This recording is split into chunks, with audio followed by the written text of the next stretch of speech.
Hi everyone, ನಾನು ನಿಮ್ಮ ಸಂದರ್ಶಿನಿ ಸ್ವಾಮಿ. ಬಯಸದೆ ಬಂದೆ ಕಥೆಯ ಮುಂದುವರಿದ ಭಾಗ. ಅದಕ್ಕೂ ಮೊದಲು ನನ್ನ ಕಥೆ ನಿಮಗೆ ಇಷ್ಟವಾಗಿದ್ದರೆ ಕಮೆಂಟ್ ಮಾಡಿ, ಲೈಕ್ ಮಾಡಿ, ಶೇರ್ ಮಾಡಿ. ಹಾಗೆ ನನ್ನ ಚಾನಲ್ಗೆ ಹೊಸಬರಿದ್ದರೆ ಸಬ್ಸ್ಕ್ರೈಬ್ ಆಗಿ ಪಕ್ಕದಲ್ಲಿರುವ ಬೆಲ್ಲೈಕನ್ನು ಕ್ಲಿಕ್ ಮಾಡಿ. ಇದರಿಂದ ನನ್ನೆಲ್ಲ ಕಥೆಗಳ ನೋಟಿಫಿಕೇಷನ್ ನಿಮಗೆ ಸಿಗುತ್ತೆ. ಬನ್ನಿ ಕಥೆಯ ಮುಂದುವರಿದ ಭಾಗನ ನೋಡೋಣ.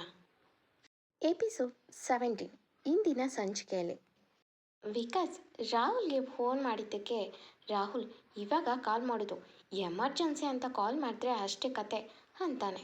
ಅದಕ್ಕೆ ವಿಕಾಸ್ ನೀನು ಹೇಳಿದ್ದ ಕಿಸ್ ರೊಮ್ಯಾನ್ಸ್ ಅನ್ನೋ ಕೆಲಸದಲ್ಲಿ ಬ್ಯುಸಿ ಇದ್ದೆ ಅಂತ ತುಂಡತನದಿಂದ ಹೇಳ್ತಾನೆ. ಅದಕ್ಕೆ ರಾಹುಲ್ ಹಾಗಾದರೆ ಸಿಹಿ ಊಟ ಹಾಕಿಸ್ತೀಯಾ ಅಂತಾಯಿತು ಅಂದ. ಅದಕ್ಕೆ ವಿಕಾಸ್ ಸಿಹಿ ಸಿಹಿ ಅಂತ ಯಾಕಂತೀಯ ಅಂದರೆ ರಾಹುಲ್ ನೀನು ಅಪ್ಪ ಆದರೆ ಮಾಡಿಸ್ಬೇಕಾಗುತ್ತಲ್ಲ ಅಂದ.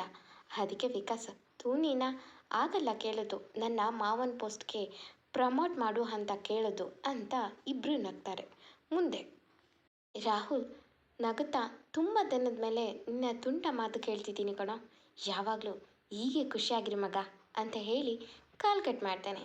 ವಿಕಾಸ ಈ ನಗು ಸಂತೋಷ ಎಲ್ಲ ನನ್ನ ಗುಳ್ಳಿಯಿಂದ ಅಂದ ನಗುತ್ತಾ, ಈ ಹುಡುಗಿ ಏನು ಮ್ಯಾಜಿಕ್ ಮಾಡಿದ್ದೆ, ಹೇಗಿದ್ದೋನು ಹೇಗಾಗಿದ್ದೀನಿ, ರಾಹುಲ್ ಹತ್ರ ಆಗೆಲ್ಲ ಹೇಳದ್ನ ಎಂದು ತನ್ನನ್ನು ತಾನೇ ನಂಬಕ್ಕಾಗದೆ ನನಗೆ ಏನೋ ಆಗಿದೆ ಎಂದುಕೊಂಡು ತಲೆ ಕೆರ್ಕೊಂಡು ತಿಂಡಿ ಮಾಡಬೇಕು ಅಂತ ಹೋಗ್ತಾನೆ. ಚಂದು ಬಂದು ತಿಂಡಿ ಕೊಟ್ಟು ಅದು ಮಾವಂಗೆ ಕಾಲ್ ಮಾಡಬೇಕಂತೆ ಅಂತ ಹೇಳ್ತಾಳೆ. ಅದಕ್ಕೆ ವಿಕಾಸ್ ಹ್ಞೂ ಅಂತ ಹೇಳಿ ಸುಮ್ಮನೆ ಅವಳನ್ನೇ ನೋಡಿಕೊಂಡು ತಿಂಡಿ ಮಾಡುತ್ತಾ, ಚಂದು ನೀನು ತಿಂಡಿ ಮಾಡಿದ್ಯಾ ಅಂದ. ಅದಕ್ಕೆ ಚಂದು ಇಲ್ಲ ನೀವು ಮಾಡಿ, ನಾನು ಆಮೇಲೆ ಮಾಡ್ತೀನಿ ಅಂದ್ಲು. ಆದರೆ ಸುಮ್ಮನಿರದ ವಿಕಾಸ್ ಬಾ ಎಂದು ಅವಳ ಕೈ ಹಿಡಿದು ಕೂರಿಸಿ ಕೂತ್ಕೊಂಡು ತಿಂಡಿ ಮಾಡು, ಆಲ್ರೆಡಿ ಲೇಟ್ ಆಗಿದೆ, ಈಗೆಲ್ಲ ಲೇಟಾಗಿ ತಿನ್ನಬಾರ್ದು, ಸುಮ್ಮನೆ ಹೆಲ್ತ್ ಹಾಳಾಗುತ್ತೆ ಅಂತ ತಾನೇ ಅವಳಿಗೆ ಪ್ಲೇಟ್ ಕೊಟ್ಟು ಬಡಿಸ್ಕೊ ಅಂದಾಗ ಸರಿ ಅಂತ ಇಬ್ಬರು ಕೂತು ತಿಂಡಿ ಮಾಡ್ತಾರೆ. ಕಾಫಿ ಕುಡಿದು ತಾನು ಲ್ಯಾಪ್ಟಾಪ್ ಹಿಡಿದು ಕೂರ್ತಾನೆ.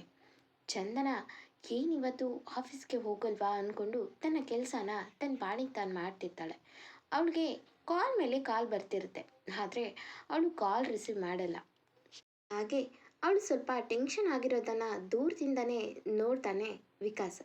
ಅವಳು ಇದ್ದಲ್ಲಿಗೆ ಬಂದು ಏನಿ ಪ್ರಾಬ್ಲಮ್ ಅಂತ ಕೇಳಿದ್ರೆ ಅವಳು ಇಲ್ಲ ಅಂದು ತನ್ನ ಸ್ಟಡಿ ರೂಮ್ಗೆ ಹೋಗಿ ಲಾಕ್ ಮಾಡಿಕೊಂಡು ಮಾತಾಡಿಕೊಂಡು ಹೊರಗೆ ಬರ್ತಾಳೆ.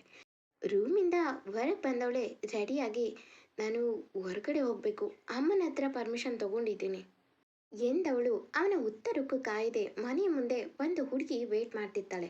ಅಲ್ಲಿ ಹೋಗ್ತಾಳೆ. ಇವನಿಗೆ ಕೋಪ ಬರುತ್ತೆ, ನಾನೇ ಇಲ್ಲೇ ಇದ್ದೆ ಅಲ್ವಾ, ಮತ್ತ್ಯಾಕೆ ನನ್ನ ಕರೀಲಿಲ್ಲ ಅಂತ ಲ್ಯಾಪ್ಟಾಪ್ ಇಟ್ಟು ತಾನು ಆ ಸ್ಕೂಟಿ ಫಾಲೋ ಮಾಡ್ತಾನೆ. ಕಾರ್ನಲ್ಲಿ ಕೂತು ಅಲ್ಲ ಇಲ್ಲಿ ಯಾರೂ ಗೊತ್ತಿಲ್ಲ ಇವಳಿಗೆ, ಅಂಥದ್ರಲ್ಲಿ ಇವಳು ಯಾರು ಅಂತ ಥಿಂಕ್ ಮಾಡಿ ಡ್ರೈವ್ ಮಾಡುವಾಗ ಸಿಗ್ನಲ್ ಬೀಳುತ್ತೆ. ಅವರು ಪಾಸ್ ಆಗ್ತಾರೆ ಮುಂದೆ.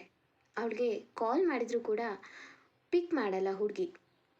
ಇತ್ತ ಸಿಗ್ನಲಲ್ಲೇ ಸಿಕ್ಬಿದ್ದ ವಿಕಾಸ್ ಛೇ ಅಂತ ಸ್ವಲ್ಪ ದೂರ ಹೋಗಿ ಅಲ್ಲಿ ನೋಡಿದ್ರು ಎಲ್ಲೂ ಸಿಗಲ್ಲ. ಅವನು ಅಲ್ಲೇ ಸ್ವಲ್ಪ ಕೆಲಸ ಮುಗಿಸಿ ಯಾರನ್ನ ಮೀಟ್ ಮಾಡಿ ಬರುವಷ್ಟೊತ್ತಿಗೆ ಆಗಲೇ ಸಂಜೆ ಆಗುತ್ತೆ. ಮತ್ತೆ ಅದೇ ಸಿಗ್ನಲಲ್ಲಿ ಇದ್ದಾಗ ಚಂದನ ನಗುತ್ತಾ ಯಾರು ಹುಡುಗನ ಜೊತೆ ಮಾತಾಡೋದನ್ನು ವಿಕಾಸ್ ನೋಡ್ತಾನೆ. ಯಾರದು, ನನಗೆ ಗೊತ್ತಿಲ್ಲದಿರೋ ವ್ಯಕ್ತಿ, ಆದರೆ ಅವನ ಮುಖ ಕಾಣ್ತಿಲ್ಲ ಅಂತ ಸಿಗ್ನಲ್ ಬಿಡೋದು ಇನ್ನು ಸಮಯ ಇದ್ದಿದ್ದರಿಂದ ಯಾರಿರ್ಬೋದು ಅಂತ ನೋಡೋಕ್ಕೆ ಹಿಡಿದು ನೋಡಿದ್ರೆ ಅದು ಆರ್ಯನ್ ವಂಶ ಆಗಿರ್ತಾನೆ. ಅಷ್ಟೊತ್ತಿಗೆ ಸಿಗ್ನಲ್ ಮೂವ್ ಆಗುತ್ತೆ. ತಕ್ಷಣ ಬೇಗ ಹೋಗಿ ತನ್ನ ಕಾರ್ ಮೂವ್ ಮಾಡ್ತಾನೆ. ಈಗ ಅವನ ಮನಸ್ಸಲ್ಲಿ ಮಾತ್ರ ನೂರಾರು ಪ್ರಶ್ನೆಗಳು, ಏನು ಮಾಡೋದು ಗೊತ್ತಿಲ್ಲ, ಯಾರನ್ನು ಕೇಳಲಿ ಗೊತ್ತಿಲ್ಲ, ಛೇ ಅಂತ ಕೋಪದಿಂದ ವಿಕಾಸ್ ಸ್ಟೇರಿಂಗ್ ಮೇಲೆ ಗುದ್ದಿ ಮನೆ ಕಡೆ ಬರ್ತಾನೆ. ಚಂದು ಆಗಲೇ ಬಂದಿರ್ತಾಳೆ. ಅವಳು ಮುಖದಲ್ಲಿದ್ದ ನಗು ನೋಡಿ ಇವನಿಗೆ ಕೋಪ ಒತ್ತರಿಸಿ ಬರುತ್ತೆ. ಚಂದು ಕಾಫಿ ಅಂತ ಕೊಟ್ಲು. ಅವನು ಕುಡಿದ ಕಾಫಿ ಚೆನ್ನಾಗೇ ಇದ್ದರೂ ಅವಳ ಮೇಲೆ ಇರುವ ಕೋಪಕ್ಕೆ ಛೀ ಇದೇನು ಕಾಫಿನ ಅಂತ ಕಾಫಿ ಕಪ್ನ ಬೀಸಿ ಎಸ್ದ. ಇವನ ಅವತಾರ ನೋಡಿ ಹೆದರಿದ್ದು ಮಾತ್ರ ಚಂದು. ನಾನು ನೋಡಿದಾಗ ಚೆನ್ನಾಗೇ ಇತ್ತಲ್ಲ ಅಂತ ಮನದಲ್ಲೇ ಅಂದ್ಕೊಂಡು ಸಾರಿ ನಾನು ಬೇರೆ ತರ್ತೀನಿ ಅಂತ ಹೇಳಿದ್ಲು. ಅದಕ್ಕೆ ವಿಕಾಸ್ ಕೋಪದಿಂದ ನೀನೇ ಮಾಡ್ಕೊಂಡು ಕುಡಿ ಎಂದವನು ಅವಳಿಗೆ ಬೆನ್ನು ಹಾಕಿ ನಿಂತು ಬಿಟ್ಟಿ ಸಿಗುತ್ತೆ ಅಂತ ವೇಸ್ಟ್ ಮಾಡ್ತೀಯಾ? ನೀನೇನು ತರಬೇಕಾ ಅಂದಿದ್ದೆ ತಡ. ಚಂದುಗೆ ಅಳು ತಡೆಯಲಾಗದೆ ಬೇಗ ಬೇಗ ಒಡೆದ ಪೀಸ್ಗಳನ್ನು ತೆಗೆದುಕೊಂಡು ಬೇಗ ರೂಮಿಂದ ಹೊರಗೆ ಬಂದ್ಲು. ಕೆಲಸದವರಿದ್ದರಿಂದ ಮಂಜಣ್ಣ ಗಾರ್ಡನ್ ಕೆಲಸ ಮಾಡಿ, ಏನಾದರೂ ಕೆಲಸ ಇದ್ರೆ ಕರಿತೀನಿ ಅಂತ ಕೆಲಸದವ್ರನ್ನ ಕಳಿಸಿ ಮನಸ್ಸೋ ಇಚ್ಛೆ ಹತ್ತು ಮುಖನ ವಾಶ್ ಮಾಡಿಕೊಂಡು ಅಡುಗೆಗೆ ರೆಡಿ ಮಾಡ್ತಾಳೆ. ದೇವಕಿಯವರು ಎಲ್ಲೋ ಹೋಗಿರ್ತಾರೆ. ಬಂದಾಗ ಚಂದನಾಳ ಬಾಡಿದ ಮುಖ ನೋಡಿ, ಯಾಕಮ್ಮ ಏನಾಯಿತು, ಹುಷಾರಿಲ್ವಾ, ಇಲ್ಲ ಅಮ್ಮ ನೆನಪಾದ್ರ ಅಂತ ಒಂದೇ ಉಸಿರಿನಲ್ಲಿ ಕೇಳಿದರು. ಅದಕ್ಕೆ ಚಂದು, ಇಲ್ಲ ಅಮ್ಮ ಏನೂ ಇಲ್ಲ, ಸ್ವಲ್ಪ ತಲೆನೋವು ಅಷ್ಟೇ ಎನ್ನುತ್ತಾಳೆ. ಅದಕ್ಕೆ ದೇವಕಿಯವರು, ಹೋಗಿ ರೆಸ್ಟ್ ಮಾಡಿ ಮಗಳೇ ಅಂದರು. ಅಷ್ಟೊತ್ತಿಗೆ ಅಲ್ಲಿಗೆ ವಿಕಾಸ್ ರೂಮಿಂದ ಹೊರಗೆ ಬಂದ. ಅವಳನ್ನು ನೋಡಿದಾಗ ಮನಸ್ಸಿಗೆ ಬೇಜಾರಾದರೂ ಅವಳು ಆರ್ಯನ್ ಬಳಿ ನಗುತ್ತಾ ಮಾತಾಡುತ್ತಿದ್ದುದು ನೆನೆದು, ಮಾಡೋದೇ ಒಂದು ಎರಡು ಕೆಲಸ, ಅದರಲ್ಲೂ ತಪ್ಪಿಸ್ಕೊಳ್ಳೋದಾ ಅಂತ ವ್ಯಂಗ್ಯವಾಗಿ ಹೇಳ್ತಾನೆ. ಅದನ್ನು ಕೇಳಿದ ದೇವಿಗೆ, ಹೇ ವಿಕಿ, ಏನಂತ ಮಾತಾಡ್ತಿದ್ಯಾ, ಆ ಹುಡುಗಿಗೆ ತಲೆನೋವಂತೆ, ಪಾಪ ರೆಸ್ಟ್ ಮಾಡಲಿ ಅಂದರು.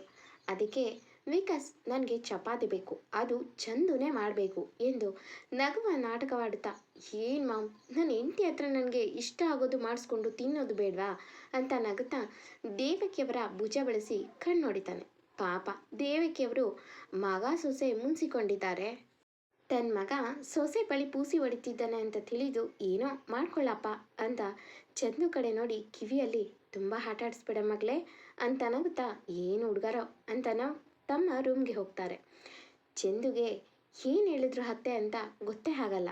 ಅವಳು ಅವ್ರೋದ್ ಕಡೆ ನೋಡಿಕೊಂಡು ನಿಂತಿರುವಾಗ ಚಿಟಕಿ ಹೊಡೆದ ಶಬ್ದವಾದಾಗ ಆ ಕಡೆ ತಿರುಗಿ ನೋಡಿದ್ರೆ ಅಲ್ಲಿ ಉಪ್ಪು ಗಂಟಿಕ್ಕಿ ವಿಕಾಸ್ ನಿಂತು, ಏನೇ ಹೇಳಿದ್ದೆ ತಾನೇ ಮೊದಲೇ, ಬೇಗ ಹೋಗಿ ಅಡುಗೆ ರೆಡಿ ಮಾಡು, ಊಟ ಬಟ್ಟೆ ಕೊಡ್ತೀನಿ ಅಂತ ಮದುವೆ ಆದ ಹೊಸದ್ರಲ್ಲೇ ಹೇಳಿದ್ದೆ, ನೆನಪಿದ್ಯಾ, ಅದನ್ನು ಬಿಟ್ಟಿಯಾಗಿ ಕೊಡ್ತೀನಿ ಅಂತ ಹೇಳಿಲ್ಲ ಗೊತ್ತಾಯ್ತಾ, ಔಟ್ ಅಂತ ಬೆರಳನ್ನು ಕಿಚನ್ ಕಡೆ ತೋರಿಸ್ತಾನೆ ಕೋಪದಲ್ಲಿ. ಚಂದನ ಯಾವತ್ತೂ ಯಾರಿಂದನೂ ಈ ಥರ ಮಾತು ಕೇಳ್ದವಳಲ್ಲ. ಇಂದು ಇವನ ಮಾತಿಂದ ಮನಸ್ಸಿಗೆ ತುಂಬ ನೋವಾಗಿತ್ತು. ಅವನ ಕೋಪಕ್ಕೆ ಅಸಲಿ ಸತ್ಯ ಪಾಪ ಹುಡುಗಿಗೆ ಗೊತ್ತಿಲ್ಲ. ಎಷ್ಟೇ ಗಟ್ಟಿ ಮನಸ್ಸು ಮಾಡಿದ್ರೂ ಅಳು ಕಂಟ್ರೋಲ್ ಮಾಡಿಕೊಳ್ಳಲಾಗಲ್ಲ. ಅಳುತ್ತಲೇ ಅಡುಗೆ ಕೆಲಸ ಮುಗಿಸ್ತಾಳೆ. ಊಟಕ್ಕೆ ಕೂತಾಗ ದೇವಕಿಯವರು ತಲೆನೋವು ಕಡಿಮೆ ಆಯ್ತಾ ಅಂದರು. ಅದಕ್ಕೆ ಹ್ಞೂ ಎಂದು ತಲೆ ಆಡಿಸ್ತಾಳೆ ಚಂದು. ನೀನು ಬಾರಮ್ಮ ಊಟ ಮಾಡು ಜೊತೆಗೆ ಅಂದು ಅವಳನ್ನು ಕರೆದ್ರು. ವಿಕಾಸ್ ಅದಕ್ಕೆ, ಅಮ್ಮ ಇವತ್ತು ನಿಮ್ಮ ಸೊಸೆ ಊಟ ಮಾಡಲ್ಲ ಅಂತ ಕಣ್ಣು ಹೊಡೆದು ಇಂಡೈರೆಕ್ಟಾಗಿ ಊಟ ಮಾಡಬೇಡ ಅನ್ನೋ ಥರ ಕಣ್ಣಲ್ಲೇ ಗುರಾಯಿಸ್ತಾನೆ. ಅವಳು ಅದನ್ನು ನೋಡಿ ಬಾರದ ನಗುನ ತನ್ನ ತುಟಿ ಮೇಲೆ ತಂದು, ನೀವೆಲ್ಲ ಮಾಡಿ ಅಮ್ಮ ಅಂತ ಹೇಳ್ತಾಳೆ. ದೇವರಾಜ್ ದಂಪತಿಗಳು ಇಬ್ಬರು ನಗುತ್ತಾ ಊಟ ಮಾಡಿ ಬೇಗ ರೂಮ್ಗೆ ಹೋಗಿ ಅವರಿಬ್ಬರು ಒಟ್ಟಿಗೆ ಊಟ ಮಾಡಲಿ ಅಂತ ನಗುತ್ತಾ ಹೀಗೋ ಸಂತೋಷವಾಗಿ ನಮ್ಮ ಕಣ್ಮುಂದೆ ಇದ್ದರೆ ಸಾಕು ಎಂದುಕೊಳ್ತಾರೆ. ಆದರೆ ವಿಕಾಸ್ ಅವರ ಅಪ್ಪ ಅಮ್ಮ ಹೋದ್ಮೇಲೆ ಬೇಗ ಊಟ ಮಾಡಿ ಬಾ, ಸ್ವಲ್ಪ ಕೆಲಸ ಇದೆ ಅಂತ ಗದ್ರುವಂತೆ ಹೇಳಿ ಅಲ್ಲಿಂದ ಹೋಗ್ತಾನೆ. ಅವಳಿಗೆ ಆಗಲೇ ಅವನು ಅಂದ ಮಾತೆ ಹೊಟ್ಟೆ ತುಂಬಿದ್ರಿಂದ ಊಟ ಮಾಡದೆ ಎಲ್ಲ ಕ್ಲೀನ್ ಮಾಡಿ ಹಾಲು ತೆಗೆದುಕೊಂಡು ಹೋಗ್ತಾಳೆ. ಅವನು ಕೋಪ ಎಷ್ಟೇ ಕಡಿಮೆ ಮಾಡಬೇಕು ಎಂದುಕೊಂಡ್ರೂ ಮನಸ್ಸು ಮಾತ್ರ ತುಂಬ ಡಿಸ್ಟರ್ಬ್ ಆಗಿರುತ್ತೆ. ಅವಳು ಬಂದಿದ್ದು ಅವಳ ಕಾಲ್ಗೆಜ್ಜೆಯ ಸದ್ದಿನಿಂದಲೇ ತಿಳಿದು ಅವಳ ಕಡೆ ಕೂಡ ನೋಡದೆ ಎಲ್ಲಿಗೆ ಹೋಗಿದ್ದೆ ಅಂತಾನೆ. ಅದಕ್ಕೆ ಚಂದನ ತುಸು ಮೆಲ್ಲಗೆ ಫ್ರೆಂಡ್ ಮೀಟ್ ಮಾಡೋಕ್ಕೆ ಹೋಗಿದ್ದೆ, ಸ್ವಲ್ಪ ಕೆಲಸ ಆಯಿತು ಅಂದ್ಲು. ಅದನ್ನು ಕೇಳ್ತಾ ವಿಕಾಸ್ ಮನಸ್ಸಲ್ಲೇ, ಹೋ ಆರ್ಯನು ನನಗೆ ಫ್ರೆಂಡ್ ಅಲ್ವಾ ಅಂತ ಬೈಕೊಂಡು ನನ್ನ ಹತ್ರನೇ ಮುಚ್ಚಿಡ್ತಾಳೆ ಅಂತ ಕೋಪದಿಂದ, ನೋಡೆ ನೀನೇನಾದರೂ ಮಾಡ್ಕೊ, ಆದರೆ ರಾತ್ರಿ ಎಲ್ಲ ಕೂತು ಈ ಕೆಲಸ ಮಾಡು ಅಂತ ಕೆಲವು ಫೈಲ್ಸ್ ಕೊಡ್ತಾನೆ. ಚಂದನ ಇದೆಲ್ಲ ಕಷ್ಟ ಆಗುತ್ತೆ ಅಂತ ನಿಧಾನಕ್ಕೆ ಹೇಳಿದ್ದೆ ತಡ. ಆ ಮಾತಿಗೆ ವಿಕಾಸ್ ಕೋಪ ತಾರಕಕ್ಕೆ ಇರುತ್ತೆ. ಊರೆಲ್ಲ ತಿರುಗೋಕ್ಕೆ ಟೈಮ್ ಇರುತ್ತೆ, ನನ್ನ ಕೆಲಸ ಮಾಡೋಕ್ಕಾಗಲ್ಲ ಅಲ್ವಾ ಅಂತ ಚುಚ್ಚು ಮಾತಾಡ್ತಾನೆ. ಚಂದು ಆಗ ಸರಿ ಎಂದು ತಾನಿದ್ದ ಸ್ಟಡಿ ರೂಮ್ಗೆ ಹೋಗಿ ಕೆಲಸನ ಸ್ಟಾರ್ಟ್ ಮಾಡ್ತಾಳೆ. ಅದು ಕೂಡ ಬೆಳಗಿನ ಜಾವದವರೆಗೂ ಕೆಲಸ ಮಾಡಿ ಹಾಗೆ ಮಲಗಿಬಿಟ್ಟಿರ್ತಾಳೆ. ಮಾರ್ನಿಂಗ್ ಅವಳ ಮುಖ ನೋಡಿದವನು, ಎಲ್ಲ ಮುಗೀತಾ ಕೆಲಸ ಅಂದ. ಅದಕ್ಕೆ ಹುಡುಗಿ, ಇಲ್ಲ ಇನ್ನೂ ಸ್ವಲ್ಪ ಪೆಂಡಿಂಗ್ ಇದೆ ಅಂದ್ಲು ಮೆಲ್ಲಗೆ.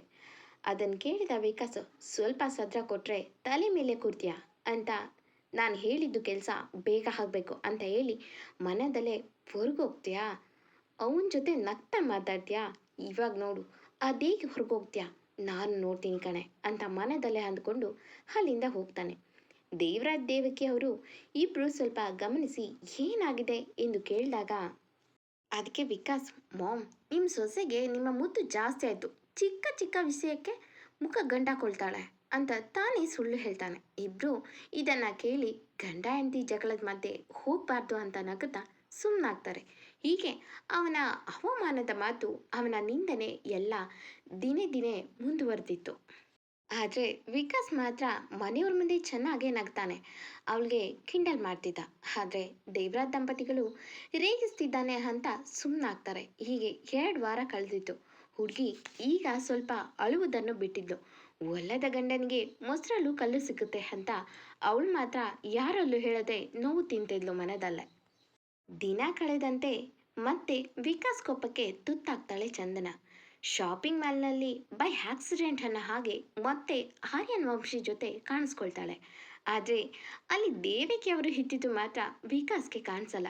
ಚಂದುನ ಮತ್ತೆ ಆರ್ಯನ್ ವಂಶಿ ಜೊತೆ ನೋಡಿದ ವಿಕಾಸ್ ಕೋಪದಲ್ಲೇ ಈ ಹುಡುಗರ ಜೊತೆ ಮಾತಾಡೋದೇ ಕೆಲಸ, ಮದುವೆ ಆಗಿದ್ರು ಕಂಡವ್ರ ಜೊತೆ ಮಾತಾಡೋದು ಇವ್ರಿಗೆ ಚಾಲಿ ಹಾಕ್ಬಿಟ್ಟಿದೆ, ಡ್ಯಾಮೆಡ್ ಅಂತ ಕೋಪದಿಂದಲೇ ಮನೆಗೆ ಬರ್ತಾನೆ. ಅವಳನ್ನು ನೋಡಬೇಕು ಅನಿಸಿದ್ರು ಅವನ ಮನಸ್ಸು ಅವಳ ಕಡೆ ವಾಲಿದ್ರು ಅವನು ಮಾತ್ರ ಅವಳನ್ನು ಆರ್ಯನ್ ಜೊತೆ 2 ಬಾರಿ ನೋಡಿದ್ದು ಕಂಡು ಕೋಪದಿಂದ ಅವಳ ಮುಖನೂ ನೋಡಲ್ಲ. ಚಂದನನು ಕೂಡ ಅವನಿಗೆ ಬೇಕಾದ ಕೆಲಸ ಮಾಡೋದು ಅಷ್ಟು ಬಿಟ್ಟರೆ ಅವನ ಮುಂದೆ ಬರಲ್ಲ. ಕಾರಣ ಇಲ್ಲದೆ ಈಗ ಕೋಪ ಮಾಡಿಕೊಂಡ್ರೆ ಯಾರು ತಾನೇ ಸಹಿಸ್ತಾರೆ? ಆದರೆ ಚಂದನಗೆ ನೆನಪಿತ್ತು, ಮೊದಲನೇ ರಾತ್ರಿಯಲ್ಲಿ ಹೇಳಿದ ಮಾತನ್ನು ಮರೀತಿರ್ಲಿಲ್ಲ. ಅದಕ್ಕಾಗಿ ಅವನಿಂದ ದೂರನೇ ಉಳಿದಿರ್ತಾಳೆ. ದೇವರಾಜ್ ಒಂದು ಪರ್ಸ್ನಲ್ ಕೆಲಸವಾಗಿ ಬೇರೆ ಊರಿಗೆ ಹೋಗಬೇಕಾಗಿ ದೇವಿಕೆಯವರನ್ನು ಕರೆದುಕೊಂಡು ಹೋಗಬೇಕು ಅಂತ ಡಿಸೈಡ್ ಮಾಡ್ತಾರೆ. ಇತ್ತ ವಿಕಾಸ್ಗೆ ಇವಾಗ ಚಂದನ ಮುಖ ನೋಡಿದ್ರೆ ಕೋಪ ತಾರಕಕ್ಕೇರುತ್ತೆ. ಅವಳು ಕುಂತ್ರೆ ತಪ್ಪು ನಿಂತ್ರೆ ತಪ್ಪು ಅನ್ನೋ ಹಾಗೆ ಚಂದನಗೆ ಕಿರಿಕಿರಿ ಮಾಡ್ತಿರ್ತಾನೆ. ಆದರೆ ಇದನ್ನು ಅರಿಯದ ಅವನ ಅಪ್ಪ ಅಮ್ಮ ಮಗ ಸೊಸೆ 1-2 ದಿನ ಫ್ರೀಯಾಗಿ ಇರಲಿ ಅಂತ ಇಬ್ಬರು ಹೊರಗೆ ಹೋಗ್ತಾರೆ. ಚಂದನಗಂತೂ ಇತ್ತೀಚೆಗೆ ತಿನ್ನೋದಿರಲಿ ಮಲಗೋಕ್ಕೂ ಟೈಮ್ ಸಿಗಲ್ಲ, ಅಷ್ಟು ಕೆಲಸ ಹೇಳ್ತಿರ್ತಾನೆ ಹುಡುಗ. ಅವನು ಹೇಳಿದ ಕೆಲಸ ಮಾಡದಿದ್ರೆ ಅವಳ ಮುಖ ನೋಡಿದ್ರೆ ಬಿಟ್ಟಿಯಾಗಿ ಊಟ ಹಾಕೋಕೆ ನಾನೇನು ಧರ್ಮಛತ್ರ ಇಟ್ಟಿಲ್ಲ ಅಂತ ಹೇಳ್ತಾನೆ. ಹೀಗೆ ಒಂದಿನ ದೇವರಾಜ್ ಫೋನ್ ಮಾಡಿ, ಒಂದು ನನಗೆ ಬೇಕಾಗಿರೋದು ಪಾರ್ಟಿ ಇದೆ, ಸೊ ನೀವಿಬ್ಬರು ಹೋಗಿ ಬನ್ನಿ, ಮಿಸ್ ಮಾಡಬೇಡಿ, ಲೊಕೇಶನ್ ಕಳಿಸ್ತೀನಿ ಅಂತ ಹೇಳಿ ಕಾಲ್ ಕಟ್ ಮಾಡ್ತಾರೆ. ವಿಕಾಸ್ ತುಂಬ ದಿನದ ಮೇಲೆ ರೆಡಿಯಾಗು, ಒಂದು ಪಾರ್ಟಿ ಇದೆ, ಹೊರಗೆ ಹೋಗಬೇಕು ಅಂತ ಕೂಲಾಗೆ ಹೇಳ್ತಾನೆ. ಅವಳು ನಿಧಾನಕ್ಕೆ ನಾನು ಬರಲ್ಲ, ನನಗೆ ಪಾರ್ಟಿ ಎಲ್ಲ ಇಷ್ಟ ಇಲ್ಲ ಅಂತಾನೆ ಹೇಳ್ತಾಳೆ. ಅವನಿಗೇನು ಗೊತ್ತು ಈ ಒಂದು ಪಾರ್ಟಿಯಿಂದ ತನ್ನ ಜೀವನದ ದಿಕ್ಕೇ ಬದಲಿಸುತ್ತೆ, ತನ್ನವಳಿಂದ ತಾನು ದೂರ ಆಗಬೇಕಾಗುತ್ತೆ ಅಂತ. ಕತೆ ಮುಂದುವರಿಯುವುದು. ಎಂದಿನಂತೆ ಈ ಕತೆ ನಿಮಗೆ ಇಷ್ಟವಾಗಿದ್ದರೆ ತಪ್ಪದೇ ಕಮೆಂಟ್ ಮಾಡಿ. Thank you for watching.